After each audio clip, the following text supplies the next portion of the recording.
1 minute.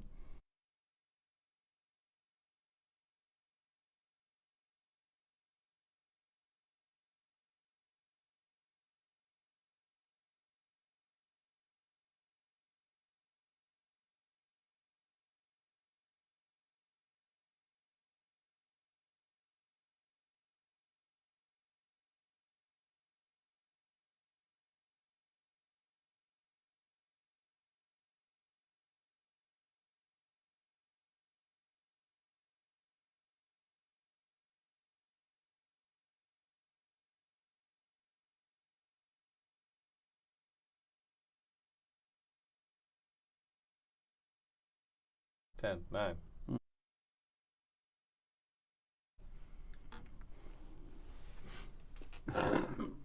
Welcome very much to Conversation. A distinct pleasure and privilege to offer you and your audience a dear friend of mine from way back, and one who continues, and hopefully into the future we're going to be working some together, and he's a major figure. His name is Mark Stahlman. Those of you who are familiar with Conversations might remember we've done previous programs with Mark in the past. It's been a little while, but Mark, so welcome so much to Manhattan Network and Conversation. Thank you, Harold. You are a dear old friend. I've done this 3 times before, and we have something new to talk about today. Yeah, and we always would let's talk about the news or something. But I'm wondering, we got a whole hour, okay? That's a lot of time in television. We want to get on to this thing you're involved with right now, which is the important center for the study of digital living. It's a major event you're involved in now. But could we go back a little bit over your background? Because you were involved with the AOL matter and that sort of thing, and you've always been involved with understanding the digital environment from a realistic perspective. Could you share your own background a little bit? I think I'm probably mostly known as a Wall Street technology strategist and analyst. Mm-hmm. So the 2 companies I was most closely associated with were AOL, who I brought public in '92, mm-hmm. and Sun Microsystems, where I coined the term, the network is the computer, and they picked that up, made that their slogan, network computing. Didn't you help make the term Silicon Alley as well as Silicon Valley? I did actually come up with that idea. That's correct, yeah.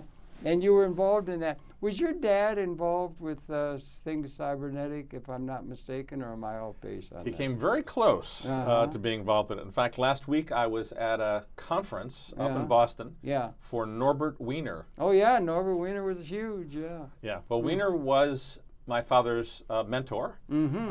And so I grew up thinking of Wiener as my godfather. Yeah, really? In close, like have dinner on Sunday or something, or, or intellectual? No, godfather. Yeah, more intellectual. Yeah, that's right. Yeah, more intellectual. Yeah, well, he was. I never met the man. He was a major figure, though, wasn't he, in terms of understanding things cyber, going back to Turing, I guess. And my father was in the room with him, or according to the stories he told me, when they coined the term cybernetics. I had that right. I've said that over a number of occasions. That's and correct. And that it's moving so quickly, and it's moving so in exponential terms now, isn't it? I mean, the whole digital thing is coming. It's gone from Turing, or they have a Turing test and all that, Babbage and all that, and it just went flat, and all of a sudden it's just taken off like crazy. And you were riding that wave, or understanding that, back when you were working with AOL and other entities in the digital world emerging, right? I spent a little over 20 years on Wall Street, and so, I had a chance to meet a lot of interesting people and get involved with some fascinating companies. Were you in what would they call venture? Were you being investment banking, or an venture end of investment banking, looking for? I was all over the place. Oh, were you? So, okay, yeah, share it yes, a little bit. I was involved with some major venture firms. Yeah. I actually started before I got to Wall Street. I had a corporate venture fund at General Instrument, who were then the major supplier for cable television industry. So we're now speaking on a cable access show. Yeah. I go back a long ways with cable. Yeah, you do. And with the technology. Did you study to become in the world of Wall Street and banking and that sort of thing? Did Not you at all. You just picked it up on the fly, or in real life and autodidactically or something? Or how did you get into banking? Yeah, no, I taught myself, such as it is, both computers and finance, the 2 most important parts of my career. I actually trained as a biologist. a molecular biologist, Yeah, right. and also as a theologian. Did you go through and take your degree in biology? I did not You finish did not. either of those degrees. Right. This was the early 70s. Okay, And right. so Feisty time. I actually, funding was all messed up. Yeah. So I bailed on academia and packed my bags and came to New York and started a computer company. And started a computer company that A software early. company in the early Software. 70s, yeah. You did. Did it have a name? Did it get a? Did it get some Computron legs? Technologies. Computron. Yeah, And we were what were you we were a involved- big deal back. Yeah. Okay, go on. I was head of R&D actually for this company. No, it was a major company, or it was a In the 70s, pioneer? it was a very significant company in the Yeah. mini computer era. Mini computer era. Yeah. Yes. Because it was all emerging. You had to have both things in mind, and the financing of it is an important part of the thing that a lot of people might know intellectually about it and so forth and write about it. But the financing realities underpinning the actual industry is important, and you were involved in that. Or recognizing It turned the out, importance of it. as I've been describing to people, that my years of studying theology came in very handy. Okay. Because Theology, I knew Uh-huh. at some point in my life, or Yeah. suspected, that I would meet the devil someday. And then I went to Wall Street.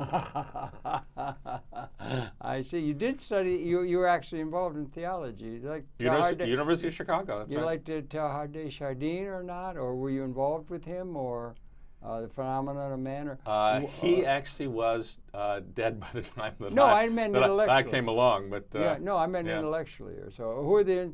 I mean, you've got was it Christian, obviously, or was it, or Yes, no, absolutely. you were seriously studying theology, right? I was very seriously studying Old Testament theology at University of Chicago. Really? How did that happen? How did that come to be a focus of yours at that stage in your life? You would have been relatively young and everything. Did it come out of a family background? Or, Not really. No, I was trying Philosophy? to Was it trying to balance, Yeah. if you will, Yeah. the two sides of this. So Uh-huh. I had science and I had religion. Yeah. Those are the two Yeah. elements most people try to balance. I can see that. Yeah, so I right. did them both. You did that, and that was just as an yeah, and that was where your inclination was taking you, right? Yes. Yeah. Yes, And then yes. on It's now beginning, I think, to come home because what I'm doing at the center yeah, for the study of digital life yeah, right. actually requires knowledge of science as well as religion. I see. So you're on your grounding.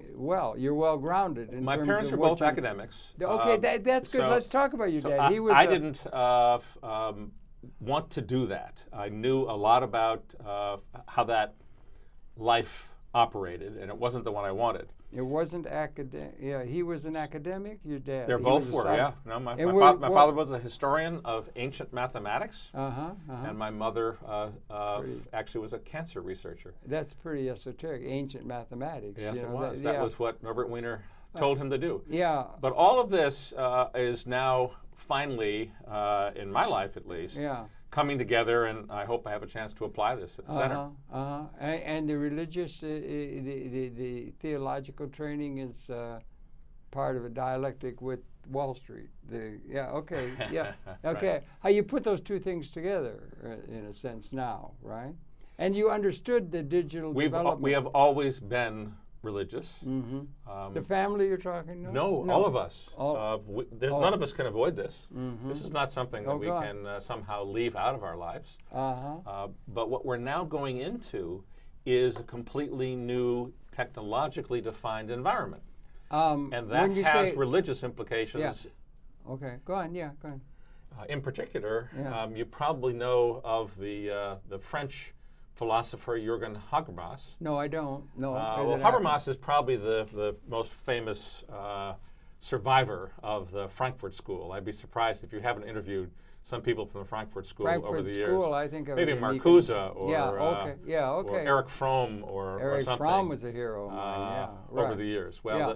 the last remaining, last standing philosopher from Frankfurt School may be Jürgen Habermas. Okay. And he has been very aggressively claiming for the past 10 years that we are now post-secular. Post-secular. That's So the whole interesting, idea yeah. that religion rather was, than God being dead was moving out of our lives Uh-huh. has reversed. Uh-huh. And this isn't just because of all the fundamentalisms, but in fact, it's everywhere. Religious thinking is very widespread now. There are fascinating groups around the world who are working on this. So this is a part of the new digital environment. The environment which we lived in, which we've grown up in, was the television environment. So here we are inside the television environment in the studio. But that environment is now obsolete. That environment This environment we're in right now. The environment we're now speaking in is an obsolete environment. Okay, if you say so. Go ahead. It's already in very significant decline.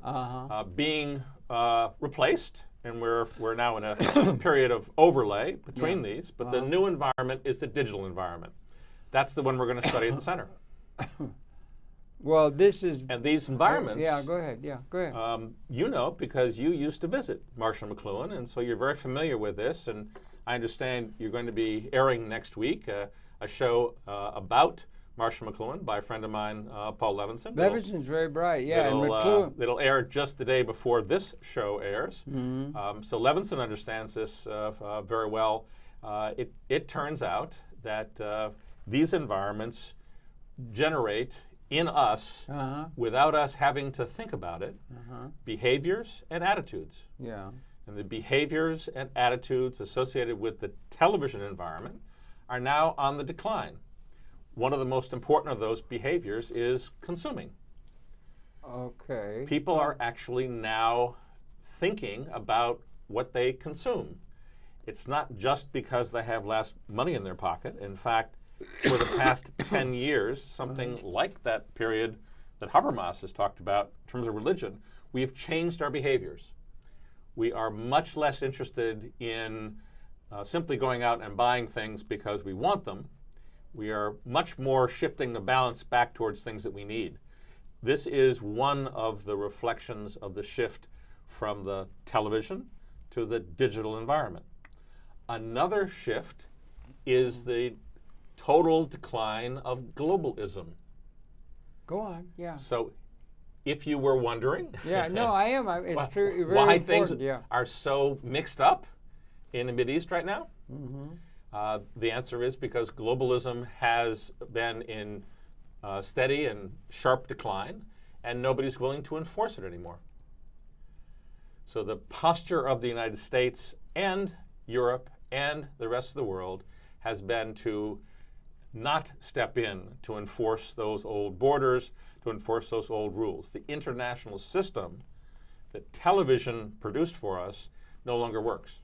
The television produced, right? Absolutely. Yeah, not just a technological extension of our consciousness. Well, there was a larger impact that humanity has had in the evolutionary pattern. And television has been the dominant environment, communications for the last environment. 50 years or so, Exactly. So the 1950s was an overlap. You remember the 1950s? Yeah, I do, unfortunately. And as you probably recall, television in the 50s, well into the 60s, was very much a repeat or a replaying of what happened on the radio. Well, right. It was it was an extension out. Yeah, right. We all remember, and in fact, you may have even been there. Ed Sullivan. Of course, I remember. Ed Sullivan wasn't a television. Let me tell you a little story. I was raised in Michigan. My daddy was a lawyer, middle class, and we had a dentist lived next door to us. And I was born in '35, so I'm 79. I'm older than thee. Okay, a little bit, but I can remember. And there had been no production done then. It was all into the war effort. So all the cars and everything were dated. And they were the first to buy a new car. It was a 1946 Dodge. That was the first time something consumer was coming out. And they got a television set also. And they put it in the living room. And Mark, there was absolutely no, in Detroit, there was no programming at all. There was a test pattern. So where was the radio, Harold? We used to look at the test pattern until finally came Howdy Doody and stuff. The radio was on to Lone Ranger and things. My brother was with a red light. Was afraid of Clarabelle. I remember this. Some people are very afraid of clowns, you know. Yeah, right. Is that right? Yeah. So where was the radio? The radio was on the bureau, and it was also in the big thing, and you could put on the Lone Ranger and all those things. So you remember the family sitting around? Of course. I remember all that. That's so if you don't mind my saying this. No, you say whatever you want. You are not a television guy, you're a radio guy. Well, I don't know. We did a lot of reading and stuff and everything, and there was literature, and then McLuhan was writing about the literature and the end of the literate thing and the linear thinking and all that kind of stuff. And in general, I just wonder if you're thinking comprehensively. We were talking about a friend of mine that's just going to hitting the big time, maybe, in a certain sense, like Bloom. He wrote a book called, you were talking about religion or theology. And he had written a book called The God Problem. Yeah. I don't know Howard, but from my reading of him, he is somewhere in that radio to television transition. Well, you're putting that on it, but anyway, the subtitle of his book is How a Godless Cosmos Creates. Right. I don't see where you're thinking that that doesn't work anymore. Well, you're making that premise. Yeah. But I don't think that is the case. I'm giving you citations of famous philosophers who agree with me. I'm giving you some that don't. But I'm disagreeing with your thing, thinking that the religion is so very important. I think it's still just material reality is the thing that's most important in terms of for good or ill. And I think the religion is something that's going to have to be and will be overcome because we can understand the whole evolutionary process if you don't mind my saying God. This, Harold, that's radio thinking. Well, if you want to say that. That's but it's not the way people thought when the books were dominant. Yeah. That's the way people started to think in the early 20th century. They didn't care so much about that later on, but we had a lot of very interesting people who were produced by radio, and many of them were atheists. Well, you keep saying produced. Well, okay. Well, all I can say is McLuhan is all about communications environments and the behaviors and attitudes that come with those. What was the major book he wrote? Not The Medium as a Message, but the one that was so important, the major work he wrote. I forget. But what it was in 1964, he published Understanding Media. No, not Understanding. The Extensions of Man. No, but there was one more important. I can't remember the name of it, but it was a major work. And what it was he's saying Western civilization came from the phonetic alphabet, and it was the alphabet that we were getting over. We were coming into an electronic environment. That was the main thing that he was doing. That would be but Understanding that's Media. Apart from general understanding of comprehensive understanding of the evolution of consciousness and universe. I mean, we had to have had creation stories and so forth in order to fill the self-reflection. Again, you are talking about the kinds of thinking. I'm talking about evolution in a comprehensive but evolution from Darwin, and then all of the other social versions of this. These were all things that were being generated for the first time under radio conditions. The radio conditions. Well, there wasn't television, if that's what you're trying to say. We had smoke signals and so forth. You remember that McLuhan distinguished between hot and cool media? Of course, all of that, Now, what you do is hot media. Mm-hmm. You may do it on television, which is cool, but what you do is hot. Mm. You want to get into an argument. You want to get into a discussion. You want to have a conversation. No, I wanted to question your basic premise that the world, that theology is becoming important, and religious impetuses in human consciousness and social organization are coming to the fore now. Absolutely. I do not think that's the case. I think that the secular understanding, and what I'm intellectual saying to you, Harold, is that the fact that you would like to have an argument with me is not television behavior. If you were a television host, you would be like Johnny Carson and you make a joke out of it. You wouldn't take any of these things seriously. Television doesn't take any of these notions seriously at all. You do. That kind of seriousness that you express about these ideas that are so important to you, and you'll go on defending them. But we're going to move on to a conversation about the center, as opposed to having this. Okay, you've got the major premise. But this is a very good setup for this, because here we are inside the television environment, doing something that is very strange on television, right? I don't. How many people are there in the world like you? doing this kind of thing on television. Well, I don't know what you mean, this kind of thing. I don't know what you're talking about. You have over 2,000 interviews that you've conducted.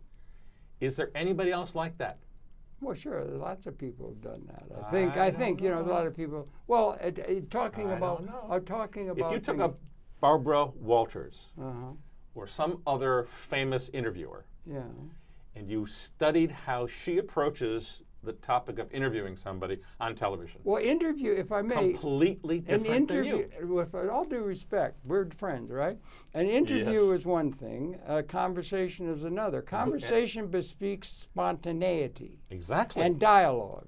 Exactly. And not making premises about the structure of human consciousness that's based upon some reading of media things or something, which you wanted to make a major premise in terms of the human condition. I disagree with it, that's all. That's fine. And that's fair enough. And I think there's reason for thinking along secular lines of understanding things in an intellectual way. Absolutely. So thank you very much for demonstrating to me. Yeah. That I'm a television. No, you're a radio guy. A radio guy. Could be print. I used to read the Harvard Classics. You're a hot media guy. Well, now you're putting all these definitions on it. It's fair enough. I'm using McLuhan's definitions. Yeah. You're a hot media guy who's living inside of a cool media, which is also, just like the hot media of radio, became obsolete in your lifetime.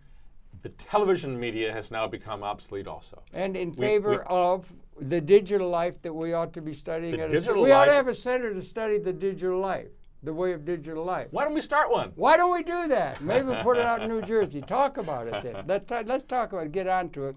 We have a disagreement there, it seems to me. But anyway, that's all right. Now, what about the Center for Digital Life? What is the difference between, let's say, the digital life that's emerging, has been emerging, is influencing everything, and the history that we got coming up to the moment?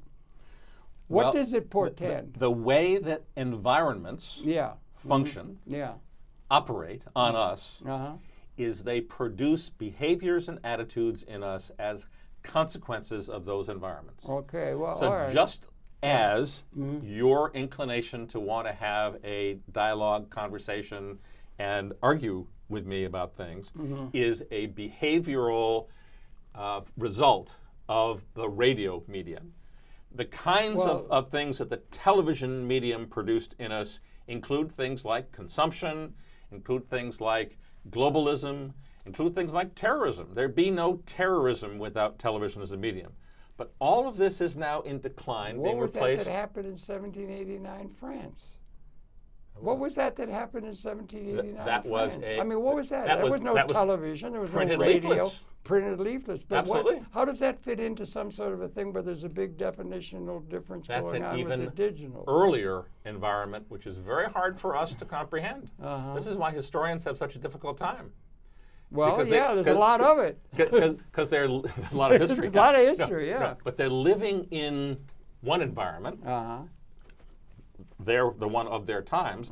Some are able to not do this, by the way. McLuhan is an example of someone who did not live in his own time. No, he was very literate, He was able, in fact, to remove himself from that, which he called a counter-environment, his attitudes. Most people can't do that. So, he was something else. He was really interesting guy. He used to do probes and things. Yeah. And he was thinking he would put people on and a whole thing. Yeah, he was a very interesting man. I could never get like the Yiddish call Hamish with him. Oh, yeah? But he'd let us sit in on the class. It was all William Blake and James Joyce. You know, that's what it was, all serious literature. And Harold Innes, you know, what he was based on. But anyway, go ahead. You're making a thing about these reading of the whole environment of the human society in media terms, which is fair enough, I guess. The behaviors... Or a way to see things, Yes, that's the way we're seeing things. That's a way to see things. Although, to be fair, this center involves a lot of other people. Yeah, okay. So the center where you're at now. So it's you're executive director. I'm the executive director, but there are many other people involved. I'm sure. So it's important. Yeah, let's talk about it. It's important to underscore before we get into the center that what we're talking about today are my own personal views. They are not necessarily the views of everybody else that I'm involved with. Okay, fair enough. Yeah. But the center is going to try to help people understand the consequences of living in this new digital environment. Okay. That means we are going to develop and are already well along the way. Yeah. New behaviors, new attitudes. A lot of the things that we thought we understood because they came from the previous environment no longer work. So we're in a very unsettled time. And you see the differentiation going to that we're going full tilt boogie, as it were, into the digital world. No choice. New choice. And there's no way of turning back from Absolutely. that. And that has consequences that we ought to understand. It is, all of these environments have consequences. Yeah. We were unable in the television environment to muster much courage to understand what we were going through. That was McLuhan's dilemma. Well, so McLuhan tried to get us to think more clearly about the consequences of television. Yeah. He didn't succeed in doing that. Well, he did quite a bit. He had a big effect in his time. Yeah, absolutely. Well, intellectually. As it turns out, McLuhan wound up being hijacked by a bunch of advertising guys. Well, that's got to do with economics. We haven't talked anything about economics and so forth that really motivates human society in that. Well, but that's another issue. It actually beyond the media things. It actually wasn't so much the economics of the situation. Okay. Because he could have gone on just fine as an academic, off on his own, University of Toronto. He didn't need to become a media guru for economic reasons. No, not him personally.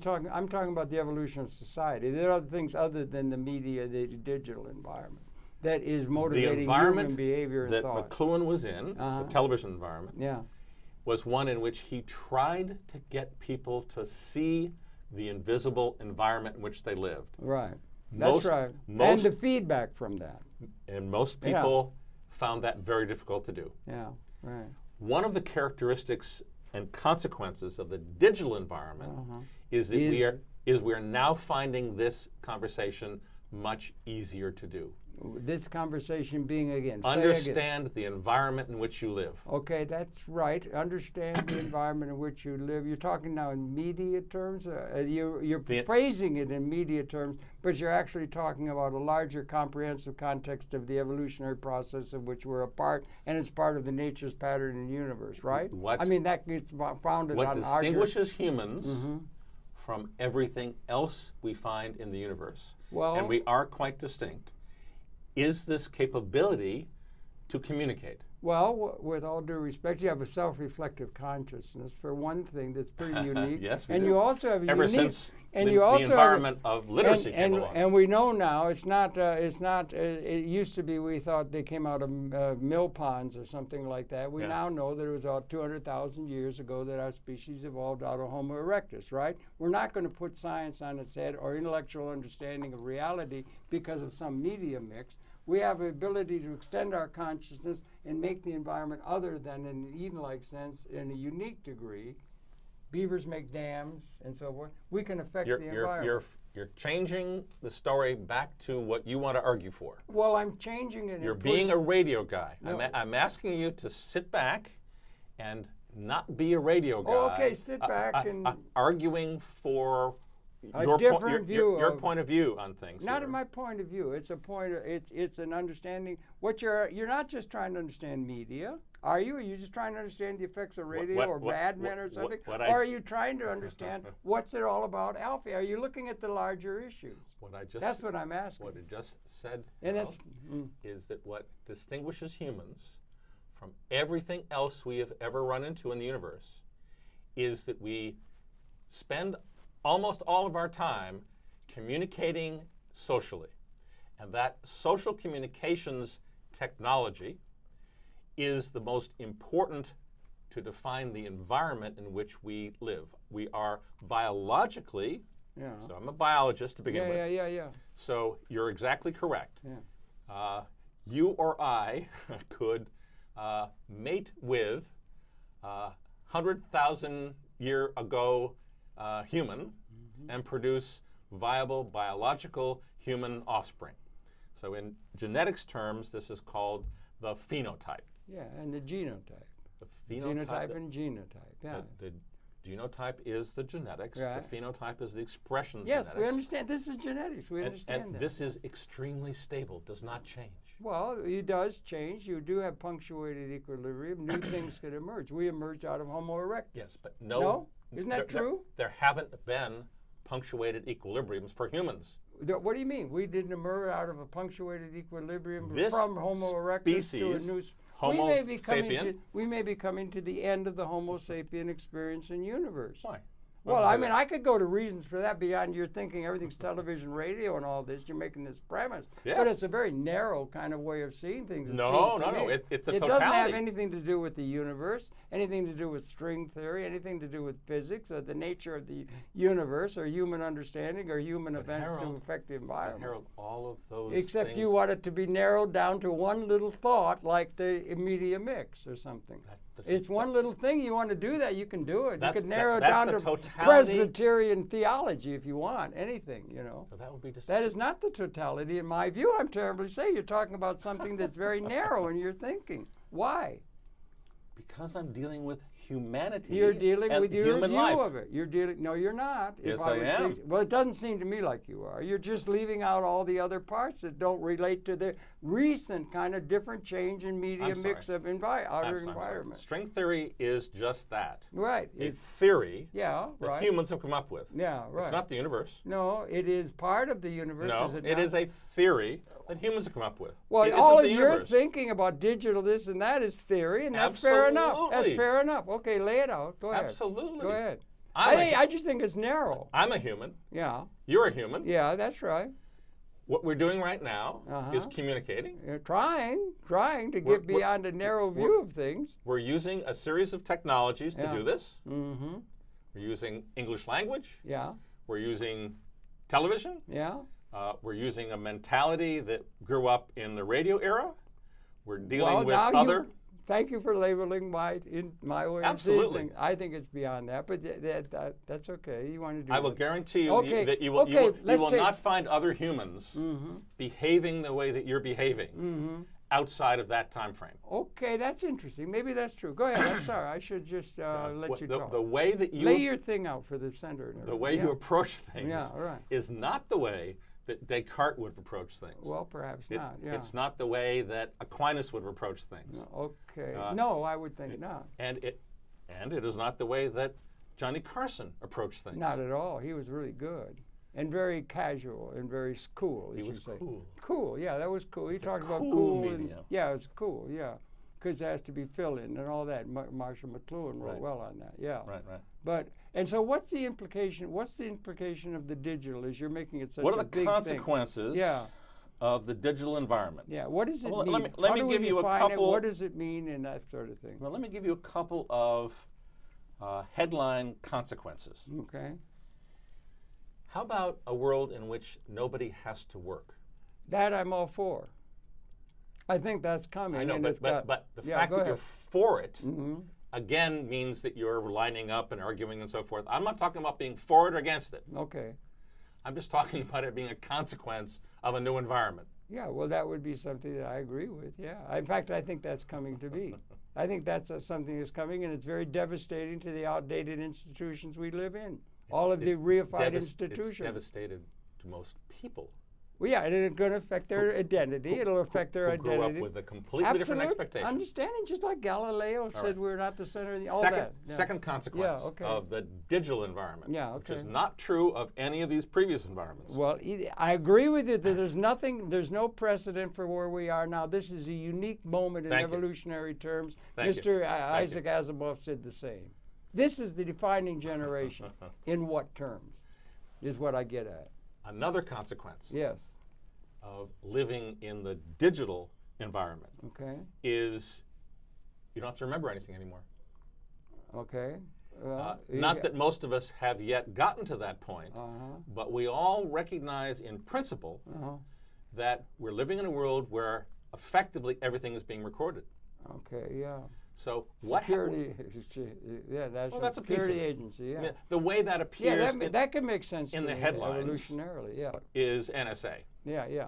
And then you think about it for a few seconds and you realize that Google is collecting all this stuff. Yeah, that's right. But then you realize that you're doing the same thing.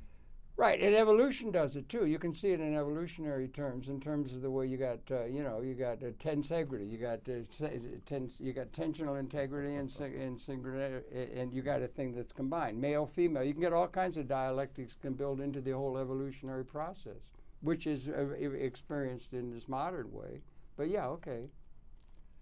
Sorry to keep bringing it back to a larger context, or wanting to bring it back to a larger context. No, you will keep wanting to bring it back and I'm in agreement with you that we face... To your point of view. Well, it is. No, we have the same point of view. I agree with you. I think we've got a tremendous problem with human identity. They wrapped up the means by which they got a sense of identity as being under challenge. The robotization is going exponential, the same as information technology. They're becoming not at all relevant in terms of the productive process. Labor theory of value is being cut down. It isn't going to work. They can't distribute effective demand and buying power. The political entities don't have a vision for liberating the planet, as the same have the ability to destroy the whole Homo sapiens species. All of these things are part of the general context in which we operate. But it doesn't have only to do with communication. Yes, it does. It's an evolutionary event that we're going through. No, it doesn't. Okay, well, then that's the difference. I'm a geneticist. Yeah. I know what evolution is. Well, you do, maybe, yeah. But I do. Okay, yeah, okay, good. Yeah, that's right. Biological evolution. Yeah, I know what that is. Yeah. Cultural evolution functions... That's memes and things, yeah. Well, that's... Yeah. That's the environment I'm talking about. Okay, well, yeah, that's cultural evolution. I know. I'm just resorting to the. I'm just resorting to the genetic words in order to get at the enormity of what's going on, rather than the little things you're talking about. You're talking about little cultural things, historical things. You're not talking about the big thing that's going on. That you have to get to an idea, minimally, that we're coming to the end of the Homo sapien experience in universe, and we're coming into close. Okay, that's the difference. Because if that were true, Harold, that would mean there'd be a new biological species. Well, there would be a new relationship. Whether you want to say that there would be a new species is another thing or not. You called it Homo sapiens. Well, I know the end of the Homo sapien experience. Well, Homo sapien is a biological entity, not a cultural entity. All right, that's a fine-tuned thing that somebody who's into genetics would say, that it would have to have scales or something. We're not coming to the end of the Homo sapien experience at all. Okay, you think not. Okay. No, we're coming into a new cultural experience. All right, then you're okay. With exactly the same Homo sapien that was around 100,000 years ago. No biological change, massive cultural change. Well, then, and the way that cultural change... That's a distinction worth bringing up. Everybody makes that distinction. Of course, that's the normal accepted. And that cultural change, call it evolution if you want to, but recognize it is not the same as biological evolution. Well, no, but you take it as a metaphor. You can take it metaphorically. Evolution can be used as a term for broad change. What do you think? I did a program with Isaac Asimov, the great writer of all the laws of robotics. I'm looking at a material world more than some sort of a mediated world. You know why? And he said in his work, he said, this is the defining generation. After 10,000 generations, this is not another little quantitative step along history's line, a tax cut or a Republican or a media interpretation of ratios and things. This is a defining generation in 10,000 generations. That level of change is in the air and coming, and we don't have any way of getting to it. So that's the major thing that I'm bringing up, politically and economically. Well, we have many ways of getting to it. What do you mean we can't get to it? Well, they seem not to have. He may not have been able to get to it. Let me bring up a point, okay, that comes out of this kind of argument. I've read a lot of Isaac Asimov. In fact, I recently read Asimov, his last autobiography, and I'm totally agreeing with you. He thought this was an amazing age, but he couldn't figure it out. Well, no, but I got him on tape. Saying this is the defining generation. Yes, but what is the Well, that's what I'm trying to get to. I'm trying to take one thing I would say. He doesn't know. One thing I'm trying to get to.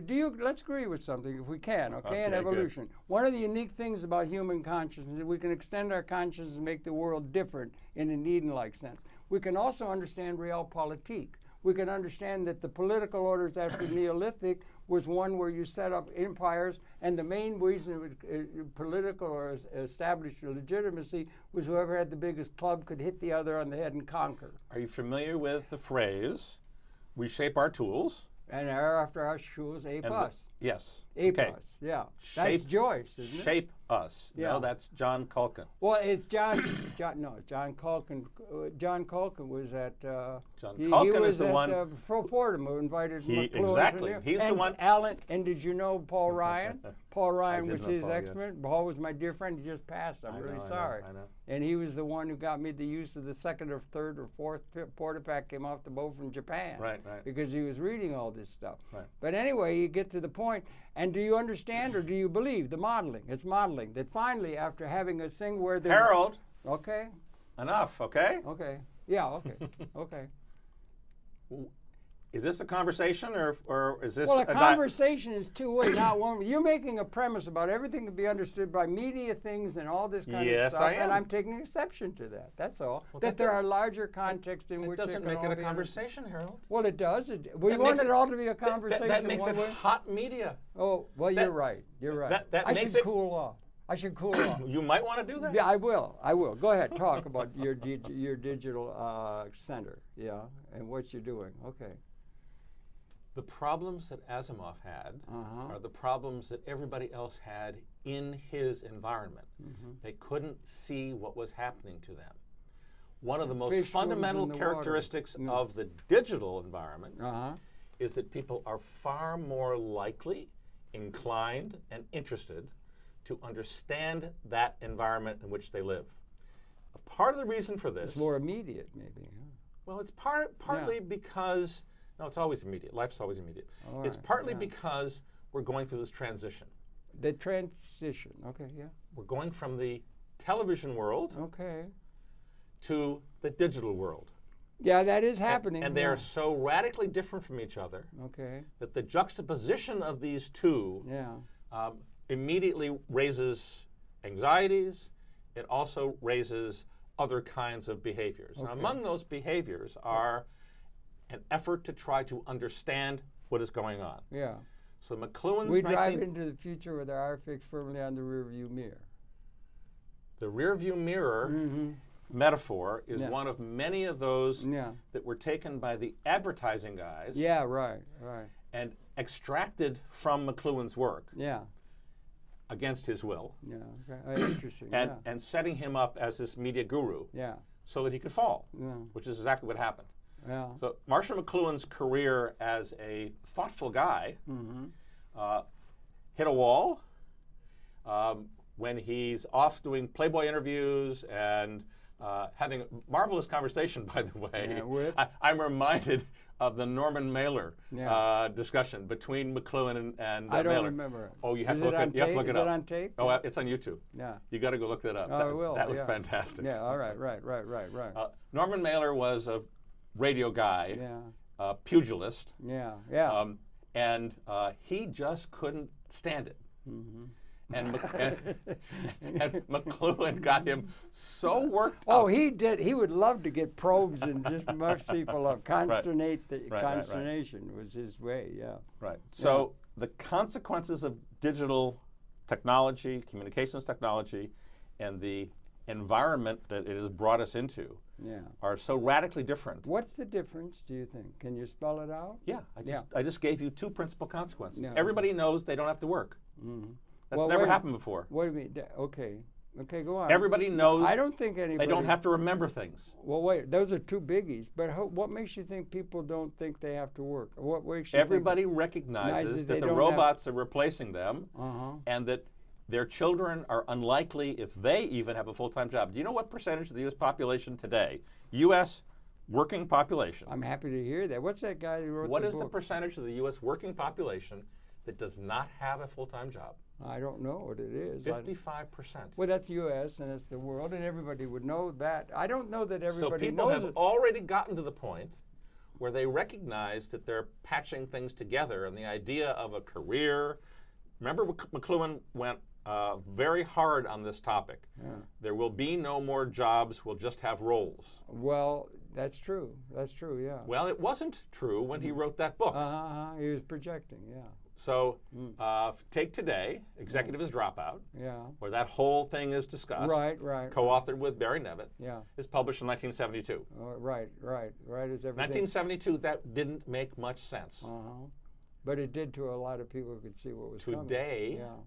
it is common sense.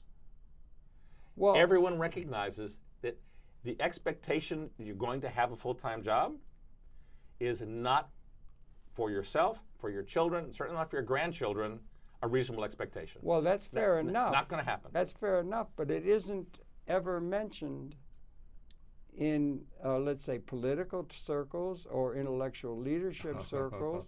If you were to say that it can be understood or felt intuitively or something, but it's never mentioned because it's ipso facto absurd to think No, it's that. not. I'll give you an example. No, but you put I'll it. give you an example, okay? It turns out that all of the major foundations and others in New York right now, including the Congress of the United States and the all of the United major Nations. institutions in New York today, Mm-hmm. George Soros's Open Yeah, Society right, Foundation. right up the hall. Still. It's actually up on 57th Yeah, Street, yeah. Yeah, right.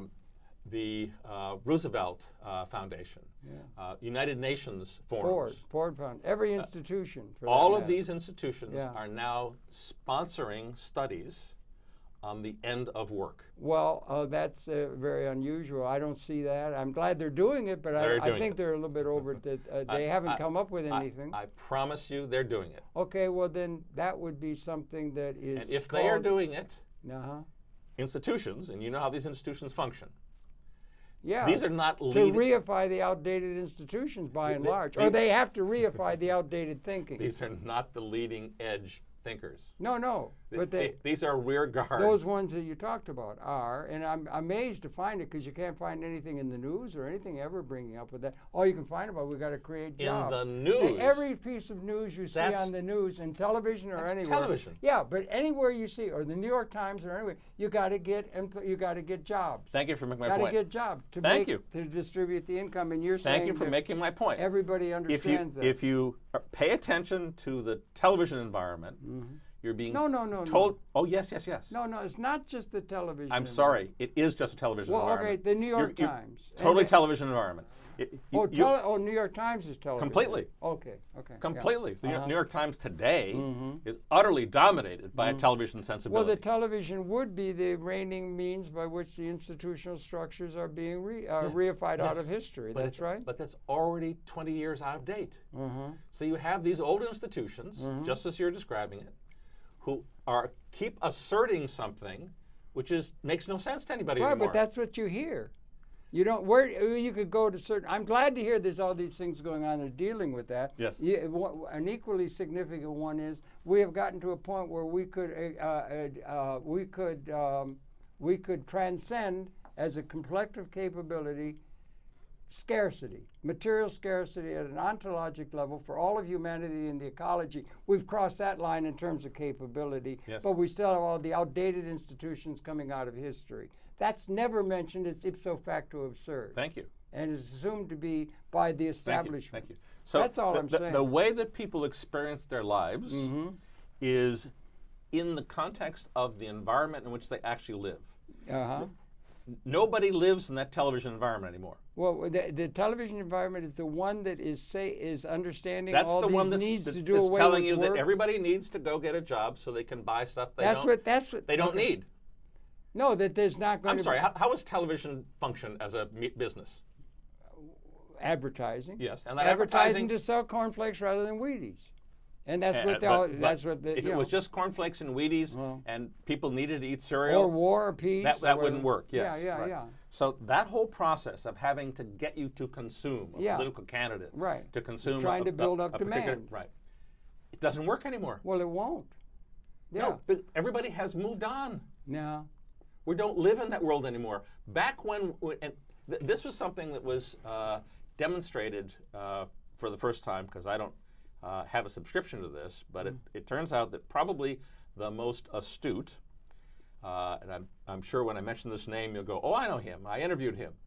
Daniel Yankelovich, No, I haven't. No, I never did. probably the most famous and Taking astute person surveys, in terms of consumer sentiment, consumer surveys. Right. So he started a company in Connecticut, DYG, Daniel Yankelovich Group. Yeah. The woman who runs that gave a speech in 2002 that I went to, in which she said that for the past 2 years, 2000, 2001, 2002, they had noticed for the first time in 40 years of doing consumer polling that there was a fundamental shift underway in consumer attitudes. Absolutely remarkable shift. Really? Okay, what? And this was a shift away from the endless desire to buy more and more stuff. And that move away from the more and more stuff has fundamental economic implications. I'll so tell you, that's very I raised my hand. That's very encouraging. Yeah, I didn't see it. Yeah, I haven't seen it. Yeah. Well, it isn't. Yeah. It isn't publicly available because they charge a lot of money for their surveys. Right. So, this shift has been underway now for more than a decade. Getting stronger? Absolutely getting stronger. Or Absolutely getting stronger. And that increased change in consumer attitudes is mirrored in election political behavior. It's mirrored in all aspects of our society. We're heading into a situation where not only does nobody really care who's president, but their attitude about that whole process, which under the television environment, it was important who was president. Okay, let's say television. You want to use that term? Okay, that's okay. Let's Let's say the historically reified institutions. It's just a different way of seeing it. I don't want to always put it in media. That's all. But okay, go on. Yeah, okay. The old order. I know you don't, Harold. Yeah, the old order. That doesn't get you out of it. No, but it just puts it into a larger. Go ahead. Yeah. Okay. Well, that's encouraging. Yeah, we're coming up against something. We're coming up. We're already in it. Okay. We're 20 years into this thing already. Okay. Okay, that's good. The new ontology, if that's the right term, the new reality. It's not the right term, but the new environment. The environment. Okay. And what you're trying to do is you have a capability. It isn't the reality. You have a capability to realize something, but you have to have the means by which that can be translated into reality. It's not the reality. It's an emerging capability. No, it's already in people's lives. That is there, the capability. The actual expression of it in people's decisions, day-to-day decisions. That's interesting. It's coming out in economic behavior. It's coming out in political behavior. It's coming out in religious behavior. It's coming out in every aspect of people's lives. And what is they are not behaving the same way as they did in the previous environment. All age groups, or is that not the youth, or what? It is across all age groups. Yeah, across all age groups. So what does it portend? We only got a couple minutes left with me all talking so much and everything. But what does it portend in terms of we look out 5, 10 years, 2 months, and so forth? What does it portend this change, and what do you see coming? And what are you going to be studying or advocating at all at the Center for Studying Digital Life? We are going to be trying to help people understand the consequences of this new environment in which they're living. What is that environment? How do you describe it? The Center for the Study of Digital Life. Laid back? No, not laid back. Uninterested? That's television. No, okay. That's cool. Obama's the last television president. Okay. Just you watch, and I'm sure you will. Watch carefully. Absolutely. You watch what happens in 2016. Okay, yeah. You watch who votes and who doesn't vote in 2016. What are you going to find? You'll find huge drop-offs of voting. Okay. The whole idea that you must vote for president after we've been through this sequence. The sequence being the move into the digital is what you're The sequence of presidents we've been through. The presidents. Okay. The recognition in the population that the president can't do anything. Go on. It is very widespread. And as a result of that, you're going to have far fewer people voting for president. In addition to that, it may not happen in the 2016 election, but it will certainly happen by 2020. We will have a very powerful third party that tries to base itself on the digital environment.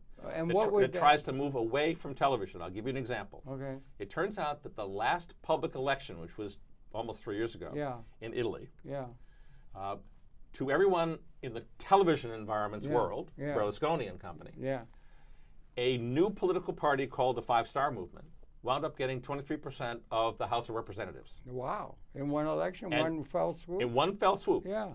And you know what the number one platform item on the platform is? No. Don't appear on television. don't appear on television. Okay, that's interesting. It was an entirely web-based political movement. Web-based. Oh, I see. Digital. Yeah. Okay. Yeah. And similar things are happening all around the world. Uh-huh. So we are already 20 years into a completely new set of experiences because the environment's changed. This has already seriously impacted political, economic, and religious behaviors. And everything that's happened in those areas will become even more and more pronounced. Okay, and what would be the likely outcome economically, politically, and otherwise of that ascendancy of that? There will not be a recovery in the U.S. economy. Well, what will there be? What will there be coming out of this? What will happen How will they operate? is that we will begin to go back to the ideas that were being talked about in the 50s, 60s, and 70s about guaranteed income, about negative income taxes. We're going to wind up trying to figure out how is it that we provide for a population when there are no jobs.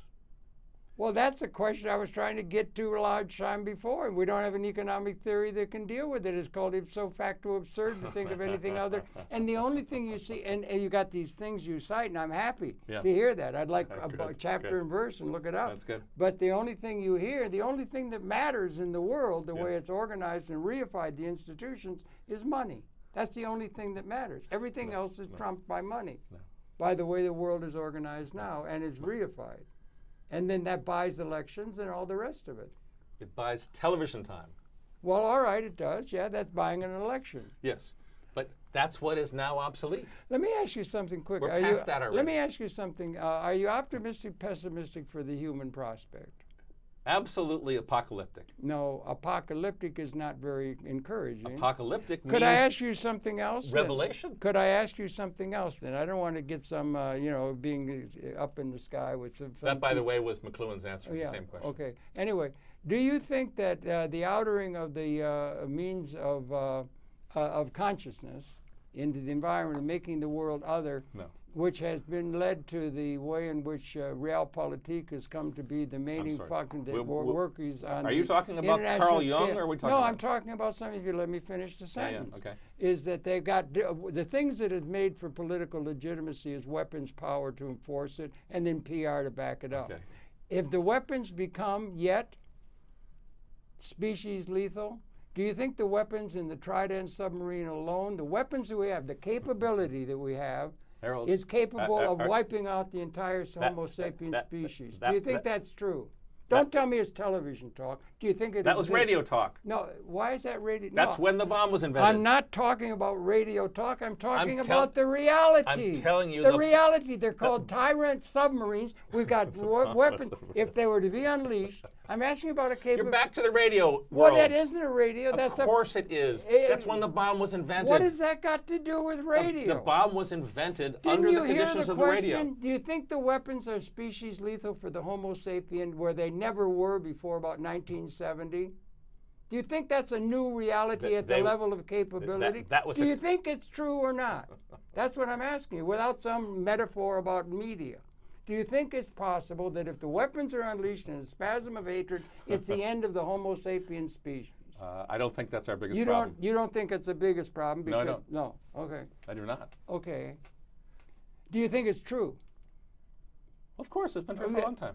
No, but it's not our biggest problem. Only since about 1970. It wasn't true in 1945. It wasn't true in 1900. It wasn't true ever. It was understood as a reality in 1945, even though it hadn't quite happened. This is the point I'm making here, is that people are actually able to predict the future and live as if the environment tells them where things are going to go, and they live that way. I got a lot to learn. We got a lot to talk about. I think it's so. But anyway, the other side is we've transcended material scarcity is another thing. But Mark, thank you. One of the things, the problem, Harold, great to see you again. And everything else is there's not enough time to get at all the nuance and everything. But it's really interesting. So I got off of my rant and everything. Your pleasure at the Perception, Mark Stahlman, Executive Director, Center for the Study of Digital Life, which you can understand a lot of very important intellectual perceptions that are relevant to the way the world works.